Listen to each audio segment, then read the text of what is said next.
नमस्कार। History hub में आप सभी का हार्दिक स्वागत है। जैसा अपने प्रीवियस सेशंस में हम लोगों ने भारत का संवैधानिक विकास से संबंधित महत्वपूर्ण अधिनियम पढ़े, 1773 का अधिनियम, उसके बाद 1781 का अधिनियम पढ़ा। उसी क्रम में आज हम लोग आगे बढ़ते हैं और आज एक नया अधिनियम देखते हैं, 1784 का पिट्स इंडिया एक्ट। तो चलते हैं आज के सेशन पे। और पिट्स इंडिया एक्ट बहुत ही महत्वपूर्ण एक्ट है। आप देखते हैं कि किस तरह से 1773 के एक्ट के द्वारा कंपनी प्रशासन में संसद का हस्तक्षेप प्रारंभ होता है और आगे चल कर के ये जो आपका 1784 का पिट्स इंडिया एक्ट है, इसमें वो हस्तक्षेप काफ़ी बढ़ जाता है। लेकिन इससे पहले हमने आपको जब शुरुआत की संवैधानिक विकास की, तब भी आपको बताया कि जब भी हम किसी अधिनियम को पढ़ें तो उसकी पृष्ठभूमि अवश्य जान लें। अगर हमने पृष्ठभूमि जान ली तो पृष्ठभूमि के आधार पर हमें मालूम हो सकता है कि आगे जो अधिनियम है ये इसमें क्या प्रावधान होंगे, और पृष्ठभूमि जानने से हमें अधिनियम को समझने में बहुत आसानी भी रहेगी। तो जो 1784 का पिट्स इंडिया एक्ट है, इसकी अगर हम पृष्ठभूमि की बात करें तो इसकी पृष्ठभूमि जुड़ी है 1783 में।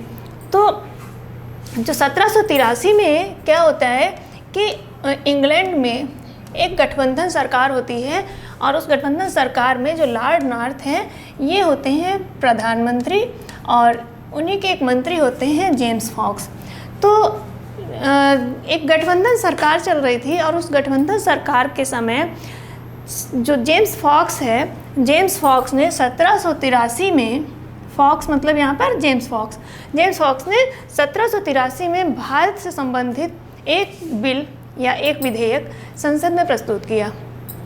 जब तक कोई अधिनियम नहीं बन जाता है तो उससे पहले जो उसका मसौदा है वो बिल या फिर विधेयक कहलाता है। तो जब जेम्स फॉक्स ने ये विधेयक संसद में प्रस्तुत किया तो ये पास नहीं हुआ और सरकार गिर गई। अब देखिए, उसने जो विधेयक पेश किया था, वो जो प्रस्तुत किया था, वो विधेयक भारत से संबंधित था। अपने आप में बहुत ही रोचक तथ्य कि भारत से संबंधित कोई विधेयक इंग्लैंड की संसद में प्रस्तुत किया जाए और सरकार गिर जाए, ये इंग्लैंड के इतिहास में पहली और अंतिम बार हुआ था कि भारत से संबंधित किसी मामले पर वहाँ पर सरकार गिर गई हो। सरकार गिर गई। देखिए, 1783 में फॉक्स ने भारत से संबंधित एक विधेयक प्रस्तुत किया जो कि पास नहीं हुआ और सरकार गिर गई। ये बहुत रोचक तथ्य है। फिर जब सरकार गिर गई, दोबारा से चुनाव हुआ 1784 में विलियम पिट बना प्रधानमंत्री। तो 1784 में इंग्लैंड में विलियम पिट जब प्रधानमंत्री बना तो विलियम पिट ने जेम्स फॉक्स का जो विधेयक था, जेम्स फॉक्स का जो प्रस्ताव था, बिल था, उसको एज इट इज संसद में प्रस्तुत करके उस बिल को पास करा लिया, अधिनियम बना दिया। तो चूंकि ये जो विधेयक था same as it is pass कराया विलियम पिट ने, लेकिन ये विलियम पिट के कार्यकाल में और विलियम पिट के द्वारा ये पारित कराया गया, अतः इस विधेयक को कहते हैं या इस अधिनियम को कहते हैं पिट्स इंडिया एक्ट या पिट का भारत संबंधी अधिनियम। तो यहाँ पर पृष्ठभूमि देख रहे हैं कि पृष्ठभूमि जो है ये बन जा रही है 1783 में, जबकि एक गठबंधन सरकार है लॉर्ड नॉर्थ और जेम्स फॉक्स की। जेम्स फॉक्स भारत से संबंधित एक विधेयक लेकर आते हैं, विधेयक पास नहीं होता। इसका मतलब है कि आपकी सरकार अल्पमत में है, तो सरकार गिर जाती है। और ये भी अपने आप में एक अलग ही एक महत्वपूर्ण तथ्य है कि सरकार गिर गई। और उसके बाद 1784 में विलियम पिट वहाँ का प्रधानमंत्री बनता है और इसी बिल को एज इट इज़ वो पास करा लेता है, इसीलिए कहा जाता है पिट्स इंडिया एक्ट। तो ये तो रही इसकी पृष्ठभूमि। अब हम लोग आगे बढ़ते हैं, आगे देखते हैं कि इसमें क्या प्रावधान थे। तो अब हम लोग जब प्रावधान पे चर्चा करते हैं तो सबसे पहली चीज़ हम यहाँ पे देखेंगे वो है बोर्ड ऑफ कंट्रोल का गठन। अभी आपने रेगुलेटिंग एक्ट में पढ़ा था कोर्ट ऑफ प्रोपराइटर्स और कोर्ट ऑफ डायरेक्टर्स। अब ये बोर्ड ऑफ कंट्रोल क्या आ गया, एक नया शब्द। तो बोर्ड ऑफ कंट्रोल को समझ लेते हैं। अभी देखिए, हुआ क्या कि कंपनी भारत में क्या कर रही थी, व्यापार कर रही थी और व्यापार के साथ साथ प्रशासन भी कर रही थी। अब किया क्या गया इसमें कि कंपनी के कार्यों को दो भागों में बांट दिया गया, एक व्यापार और दूसरा प्रशासन। और कंपनी से कहा गया कि आप तो भारत में व्यापार करने गए थे, आप व्यापार करिए, खुल के व्यापार करिए, जैसा मर्जी व्यापार करिए, खूब मुनाफा कमाइए, लेकिन प्रशासन आप सही से नहीं चला पा रहे हैं तो प्रशासन हम चलाएंगे और इस प्रशासन के लिए हम बाकायदा एक संस्था गठित करेंगे, बोर्ड ऑफ कंट्रोल। तो ये जो बोर्ड ऑफ कंट्रोल है, जैसा कि हमने पहले ही पॉइंट में लिख दिया था, बोर्ड ऑफ कंट्रोल का गठन। तो अब ये बोर्ड ऑफ कंट्रोल है क्या? जो बोर्ड ऑफ कंट्रोल है, पहली चीज़ इसमें 6 सदस्य होते थे। आपसे पूछा जाता है कि बोर्ड ऑफ कंट्रोल का गठन किस एक्ट के माध्यम से हुआ था? पिट्स इंडिया एक्ट के तहत। कितने सदस्य होते थे? तो 6 सदस्य होते थे। अब ये जो 6 सदस्य हैं, इन 6 सदस्यों के बारे में भी हमें जान लेना है। इसमें से एक होता था राज्य मंत्री, यानी कि जो इंग्लैंड की सरकार का कोई मंत्री होता था। तो पहला जो होता था तो वो तो होता था मंत्री, और जो एक अन्य सदस्य होता था वो होता था चांसलर ऑफ एक्सचेकर। चांसलर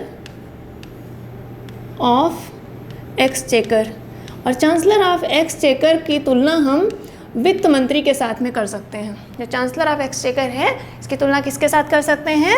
इसकी तुलना हम कर सकते हैं वित्त मंत्री के साथ या फाइनेंस मिनिस्टर के साथ में। तो ये हो गए 2 सदस्य। इसके अतिरिक्त जो अन्य 4 सदस्य थे, वो 4 सदस्य थे प्रिवी काउंसिल से। आप देख रहे हैं कि ये जो आपका बोर्ड ऑफ कंट्रोल बना, हम इधर लिख दे रहे हैं थोड़ा सा ताकि क्लियर रहे। जो बोर्ड ऑफ कंट्रोल बना, इस बोर्ड ऑफ कंट्रोल में जो भी सदस्य हैं वो कहाँ के हैं? एक तो आपका मंत्री हो जा रहा है राज्य मंत्री, और दूसरा आपका हो जा रहा है वित्त मंत्री, और यहाँ पे हम समझाने के लिए वित्त मंत्री लिख रहे हैं, हालांकि इसका नाम वित्त मंत्री नहीं था, इसको जो नाम दिया गया था वो चांसलर ऑफ एक्सचेकर, जो हमने उधर लिखा हुआ है। साथ ही साथ इसमें 4 सदस्य जो थे, 4 सदस्य कहाँ थे? ये थे प्रिवी काउंसिल से, यानी कि राजा के सलाहकारी परिषद से। तो ये कहाँ से थे? प्रिवी काउंसिल से। अब इसमें 4 के चारों सदस्य जो आप देख रहे हैं, ये या संसद से हैं और राजा की सलाहकारी परिषद से हैं। इसमें कंपनी का कोई व्यक्ति दिखाई दे रहा? नहीं दिखाई दे रहा। तो अब क्या हुआ कि जो प्रशासन है, वो प्रशासन पूरी तरह किसके हाथ में चला गया? इंग्लैंड की संसद के हाथ में। यानी कि भारत में अब ईस्ट इंडिया कंपनी का प्रशासन संसद के हाथ में चला गया। आपसे प्रश्न पूछे, देखिए जब भी कोई टॉपिक डिस्कस हो रहा हो, कोई चर्चा हो रही हो, उसमें एक एक पॉइंट को इस तरह से पढ़ना है कि उससे क्या संबंधित प्रश्न बन सकते हैं, वहीं पर डिस्कस हो जाए, ताकि प्रश्न भी आपको समझ में आए कि हाँ कौन सा संदर्भ किस रूप में हमारे लिए महत्वपूर्ण है। तो आपसे पहला प्रश्न पूछता है कि बोर्ड ऑफ कंट्रोल का गठन किस अधिनियम के तहत हुआ? तो आपका 1781 का पिट्स इंडिया एक्ट। फिर बोर्ड ऑफ कंट्रोल में कितने सदस्य होते थे? तो आपको 6 सदस्य याद रखने हैं। आपसे नाम नहीं पूछे जाएंगे, आपको 6 सदस्य संख्या पूछी जाती है तो संख्या आपको याद रखनी है। लेकिन हमने आपको बता दिया कि उसमें एक राज्य मंत्री होता था, एक आपका चांसलर ऑफ एक्सचेकर होता था, और 4 सदस्य प्रिवी काउंसिल के होते थे। फिर आपसे पूछता है कि किस अधिनियम के द्वारा ब्रिटिश ईस्ट इंडिया कंपनी का भारत में प्रशासन संसद के हाथ में चला गया? तो किस अधिनियम के द्वारा चला गया? 1784 के पिट्स इंडिया एक्ट के माध्यम से जो प्रशासन है भारत में ईस्ट इंडिया कंपनी का, वो किसके हाथ में चला गया? संसद के हाथ में। तो ये जो पहला जो ये पॉइंट है, ये बहुत ही महत्वपूर्ण पॉइंट है कि अब ईस्ट इंडिया कंपनी के कार्यों को 2 भागों में बांट दिया गया, व्यापार और प्रशासन। व्यापार कौन देखेगा? कंपनी देखेगी। कंपनी मतलब कोर्ट ऑफ डायरेक्टर्स, जो उसका निदेशक मंडल है, वो व्यापार देखेंगे। साथ ही साथ प्रशासन देखेगा बोर्ड ऑफ कंट्रोल। एक नई संस्था ही बना दी गई, बोर्ड ऑफ कंट्रोल। तो ये यहाँ तक आपको क्लियर हो गया होगा। दूसरा जो नेक्स्ट जो महत्वपूर्ण पॉइंट है, वो है इसी अधिनियम के अंतर्गत स्थायी बंदोबस्त की सलाह दी गई थी कि भारत में स्थायी बंदोबस्त करिए। आप इतने बड़े भूक्षेत्र पर शासन कर रहे हैं, आप वहाँ से व्यापार कर रहे हैं, प्रशासन कर रहे हैं, तो अब आप कोई ऐसी व्यवस्था लाइए ताकि हमको ये मालूम हो कि हमें भारत से प्रतिवर्ष कितना राजस्व मिलने वाला है, कि हम उसी के आधार पर अपने कुछ आगे की नीतियाँ निर्धारित करें कि हमें आगे क्या करना है। तो एक कोई स्थायी व्यवस्था हो, आप 100 पाउंड, 200 पाउंड, 500 पाउंड, 5000 पाउंड, जितना भी हो, लेकिन हमारा एक निश्चित तो हो जाए कि हाँ हमें भारत से इतना राजस्व मिलना ही मिलना है, और उसी के आधार पर हम आगे की अपनी नीतियाँ तैयार करें। तो ये जो सलाह दी गई थी स्थायी बंदोबस्त की, 1784 के आपके पिट्स इंडिया एक्ट में दी गई थी। और आगे चल करके आप देखते हैं कि जब लॉर्ड कॉर्नवालिस आता है 1786 में, उसके बाद इस प्रोसीजर पे कार्य करना प्रारंभ करता है। 1790 से ये व्यवस्था का शुरुआत होती है और फिर जाके 1793 में स्थायी होती है। तो स्थायी बंदोबस्त व्यवस्था जो है वो कॉर्नवालिस के टाइम पे जब लागू होती है, उसकी जो सलाह दी गई थी वो 1784 के पिट्स इंडिया एक्ट में ही दी गई थी। अब यहाँ से प्रश्न कैसे बनता है, ये पूछा जाता है कि किस अधिनियम में स्थायी बंदोबस्त की सलाह दी गई थी, कि भारत में स्थायी बंदोबस्त किया जाए, इसकी सलाह किस अधिनियम में दी गई थी? तो ये दी गई थी आपकी पिट्स इंडिया एक्ट में। ठीक है, तो ये वाला पॉइंट भी आपका क्लियर हो गया होगा।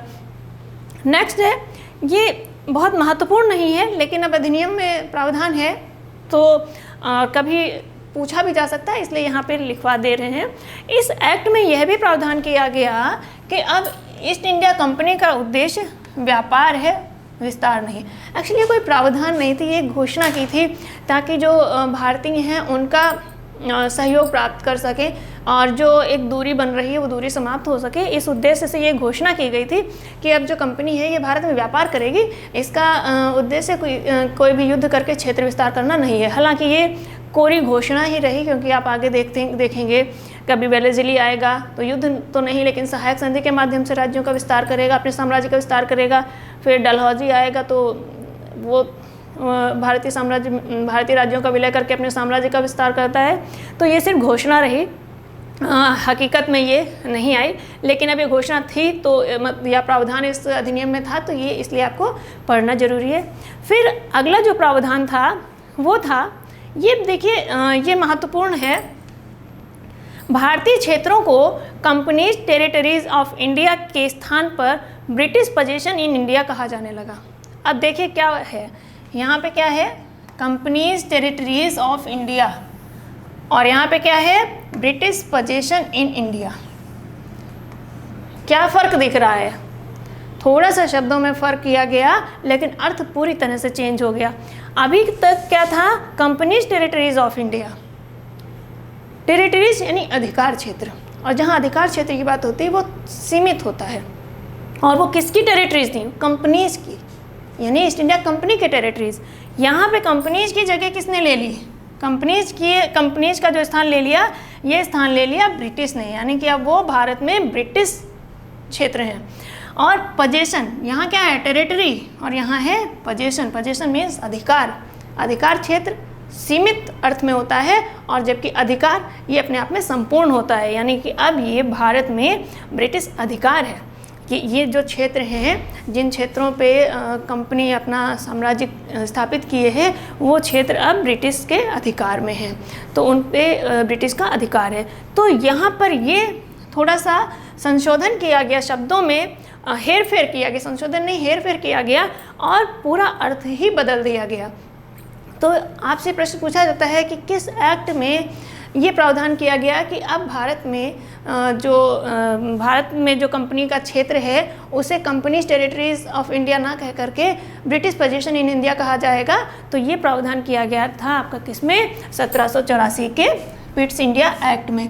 तो यहाँ पे ये 1784 के पिट्स इंडिया एक्ट के ही ये सारे प्रावधान आप पढ़ रहे हैं। तो यहाँ पर आपने क्या क्या देखा, पहली चीज़ तो आपने देखी कि बोर्ड ऑफ कंट्रोल का गठन हो रहा है। तो पहला प्रश्न यहीं से बन जाता है कि बोर्ड ऑफ कंट्रोल का गठन किस अधिनियम के माध्यम से हुआ, 1784 के पिट्स इंडिया एक्ट के माध्यम से। कितने सदस्य थे, 6 सदस्य थे। उन 6 सदस्यों के बारे में आपको बता दिया। और ये बोर्ड ऑफ कंट्रोल क्या देखेगा, बोर्ड ऑफ कंट्रोल देखेगा प्रशासन, जो भारत में कंपनी का प्रशासन है उसको देखेगा बोर्ड ऑफ कंट्रोल, और इसी के माध्यम से कंपनी के भारतीय प्रशासन में ब्रिटिश संसद का अधिकार हो गया, या ब्रिटिश संसद के हाथों में चला गया। और साथ ही साथ इसी अधिनियम में स्थायी बंदोबस्त की सलाह दी गई कि आप भारत में कोई स्थायी व्यवस्था लाएं ताकि एक राजस्व की जो मात्रा है वो निश्चित हो सके और हम भी उसी के अनुसार आगे अपनी कोई प्लानिंग कर सकें। इसके अतिरिक्त अब इसमें एक घोषणा की गई कि भारतीय अब कंपनी का उद्देश्य व्यापार होगा, विस्तार नहीं। साथ ही साथ थोड़ा सा नामों में हेरफेर कर दिया गया कि जो भारतीय क्षेत्र हैं कंपनी के, उनको कंपनीज टेरिटरीज ऑफ इंडिया ना कह करके ब्रिटिश पोजीशन इन इंडिया कहा जाएगा। तो इस एक्ट के संदर्भ में 1784 के पिट्स इंडिया एक्ट के संबंध में यही महत्वपूर्ण चीज़ें हैं जिनको आपको पढ़ना है और जिनसे ही आपके प्रश्न पूछे जाते हैं। और जिन जिन संदर्भों से प्रश्न आपके पूछे जा सकते हैं वो सभी संदर्भों पर आपसे चर्चा की गई है। और उम्मीद करते हैं कि आपका कोई भी संदर्भ ऐसा नहीं होगा जो छूटा हो। और फिर भी अगर आपको लगता है कि कोई संदर्भ इस अधिनियम से छूट गया है या कहीं पर कोई कन्फ्यूजन आपको लग रही है, कोई भी डाउट है, तो आप कमेंट बॉक्स में कमेंट कर देंगे। आपके कमेंट ज़रूर कंसीडर करेंगे और जो भी संभव होगा, जिस तरह से संभव होगा, आपका अगर कोई कन्फ्यूजन है उसको दूर करने का प्रयास करेंगे। तो यहाँ पर इस अधिनियम में बस इतना ही। मिलते हैं अगले सेशन में एक अन्य अधिनियम के साथ। तब तक के लिए आप सभी को बहुत बहुत धन्यवाद।